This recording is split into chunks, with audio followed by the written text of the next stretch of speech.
आपल्या सोबत आहेत विश्वनाथजी पाटील, कुणबी सेना प्रमुख, ज्यांनी ठाणे जिल्ह्यामध्ये पाण्याच्या संदर्भात असो, रस्त्याच्या संदर्भात असो वारंवार आवाज उठवलेला आहे आणि लोकांना न्यायसुद्धा मिळवून दिलेला आहे. आज आपण जाळूया काळू धरणच्या संदर्भात. कालच मुख्यमंत्र्यांनी एक आश्वासन दिलं की याच्यासाठी निधी उपलब्ध आहे आणि जे जनतेचा विरोधसुद्धा नाही आणि हा प्रश्न आपण पुढील विचाराने सोडूया.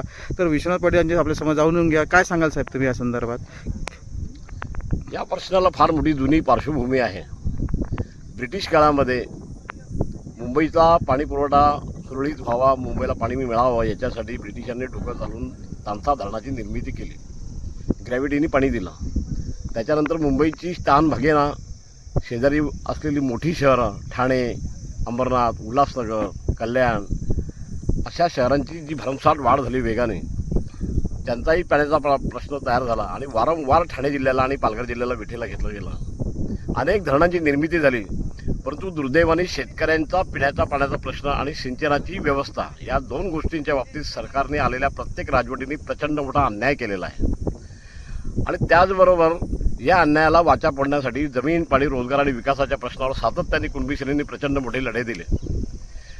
मला पूर्णपणे आठवतं की ज्या वेळेला कुणबी सेनेच्या वतीने लाखोंच्या सभा आम्ही आयोजित केल्या, त्यावेळेला शरद पवार मुख्यमंत्री असू द्यात, त्यावेळेला विलासराव देशमुख मुख्यमंत्री असू द्या, पृथ्वीराज चव्हाण असू द्या, त्याचबरोबर अशोकजी चव्हाण असू द्या, उद्धव ठाकरे असू द्या, नाहीतर आत्ताचे देवेंद्र फडणवीस असू द्या किंवा एकनाथ शिंदे असू द्या, या सगळ्यांना कुणबी सेनेने मांडलेली व्यथा माहीत आहे.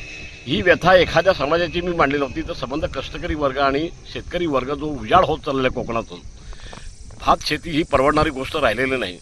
सिंचन व्यवस्था नसल्याकारणाने आणि परवडत नसलेली जमीन लावल्यामुळं इथला शेतकरी कर्जाच्या खाईमध्ये डुबला आणि इथल्या शेतकऱ्यांनी धनिकांना जमिनी विकल्या आणि आज त्या विकल्यांची म्हणजे जमिनी विकण्याचं प्रमाण एवढं भयानक वाढलेलं आहे की 30% जमीन आता केवळ शेतकऱ्यांकडे राहिलेली आहे. आणि त्याच्यात भरीसभर म्हणून इकडे वाढवण बंदराची जी काही निर्मिती करायला लावलेली आहे, त्या निर्मितीच्या मधून अनेक समस्या तयार झालेल्या आहेत. आदिवासींना त्यांच्या जमिनी लीजवर द्यायला सांगितलेल्या आहेत. 99 वर्षाच्या कराराने उद्या लीज झाली तर उद्या आदिवासी देखील भूमिहीन होणार इकडेचे. ही स्थिती चालू असताना काळू आणि शाही धरण हे प्रामुख्याने शहापूर तालुक्यामध्ये निर्माण होणार आहे आणि काळू धरण त्याची निर्मिती ही मुरबाड तालुक्यामध्ये होणार आहे. दोन्ही ठिकाणच्या भूमिपुत्रांनी एकत्रित येऊन जबरदस्त लढाई त्या विषयामध्ये केलेली आहे. 9 साली हा विषय भयंकर ऐरणीवर आला होता आणि त्याचं नोटिफिकेशन झाल्यानंतर दोन्ही ठिकाणी मोठ्या प्रमाणामध्ये जमिनीची विक्री झालेली आहे. हजारो हेक्टर जमीन आज त्या भागातली शेतकऱ्यांकडून धनिकांकडे गेलेली आहे आणि त्या धनिकांनी घेतलेल्या जमिनीची विक्री व्हावी सरकारी कायद्याप्रमाणे, त्यासाठी हा सगळा घाट घातलेला आहे. त्या दोन्ही धरणातून स्थानिक जनतेला कुठेही पाणी मिळणार नाही. कारण आज आमच्याकडे वैतरणा बनली, अप्पर वैतरणा बनली, तानसा बनली, त्याचबरोबर भातसा बनली, त्याच्यानंतर वांद्री प्रोजेक्ट झाला ह्या पालघर जिल्ह्यामध्ये, त्याच्याबरोबर जांबा धरण झालं आणि त्याच्यावर धामणी धरण झालं.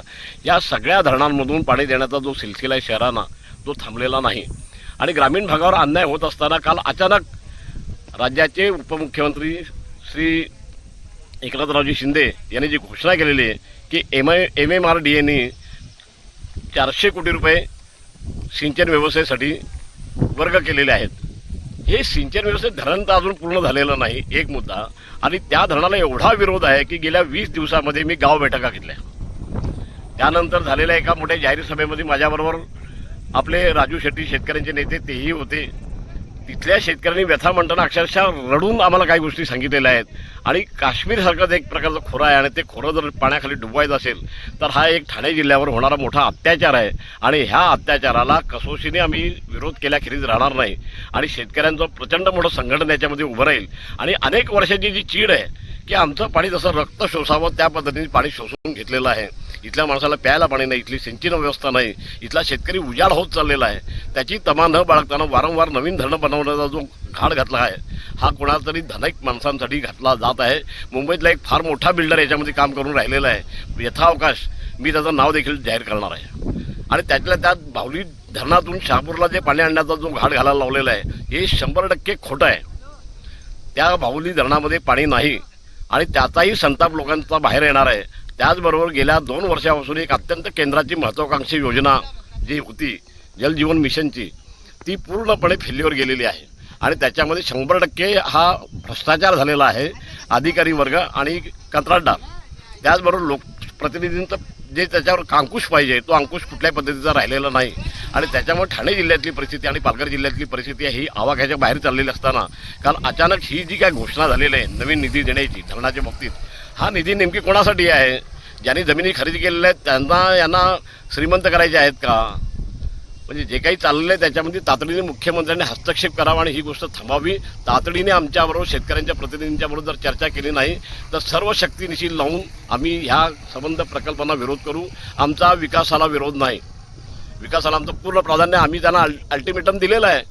दोन्ही ठिकाणी एक 15-15, 20-20 बंधारे होणार आहेत. त्या 15-15, 20-20 बंधाऱ्यातून सिंचन व्यवस्था देखील होईल. शहरांना पाणी देण्याचा जो काही प्रश्न आहे तो देखील निश्चितपणानं मार्गी लागेल. आणि असं अनेक चांगले पर्याय उपलब्ध असताना वारंवार नवीन धरणं बनवण्याचा जो घाट घातलेला आहे त्यामुळे जनतेच्या मनामध्ये प्रचंड चीड निर्माण झालेली आहे आणि ही जी चीड आहे ती आमच्यासारख्या सामाजिक संघटना निश्चितपणानं बाहेर काढते.